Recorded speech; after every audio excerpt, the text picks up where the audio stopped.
Hi, and welcome to When the Heart Calls.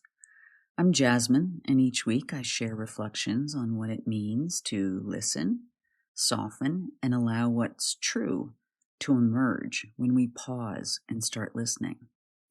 Today's topic, as usual, is something that I'm living, learning, and remembering, and I'm offering it here for anyone who may find resonance.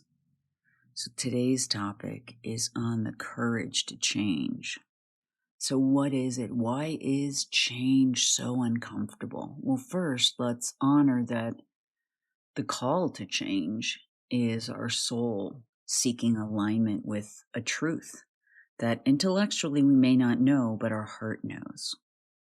And so when we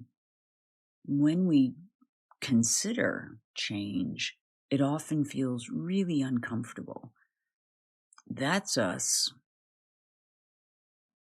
sensing the edge of our comfort zone where we feel vulnerable.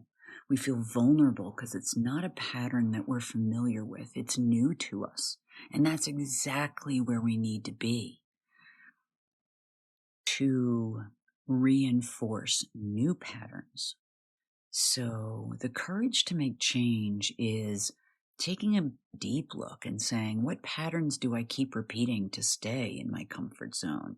And what choices can I make to choose a small shift in my pattern and hold it and stay there in the vulnerability and in that discomfort, holding it a little longer, allowing a new pattern to imprint. You might think of it like weightlifting, the resistance and discomfort in the beginning, but eventually building that muscle time and time again with a little bit more weight, we start to build momentum.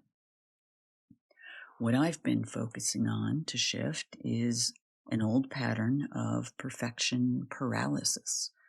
I recognize that I had patterns of fear when I would get into that vulnerability zone, that I had to learn something so in depth before I stepped out into the world. It had to be perfect. And this goes way back to child wounding.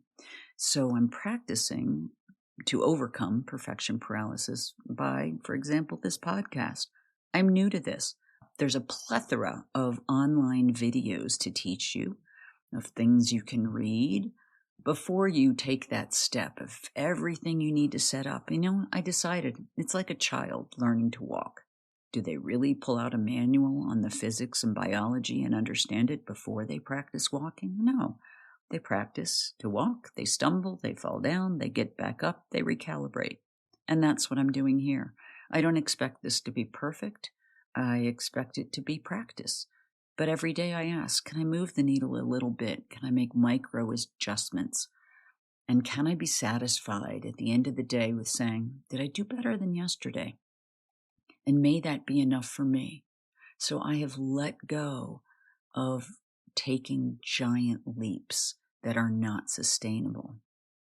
So now, when I sense resistance, I pause, I say, hello, fear, hello, vulnerability, I see you. What a blessing and what a privilege that I get to do this.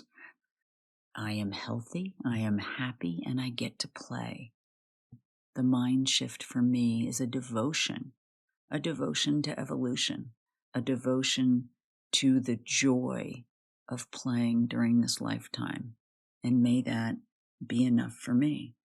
And so, before we close, I invite you to sit with whatever may be stirring without fixing, naming, or trying to resolve it. Just notice, is something stirring?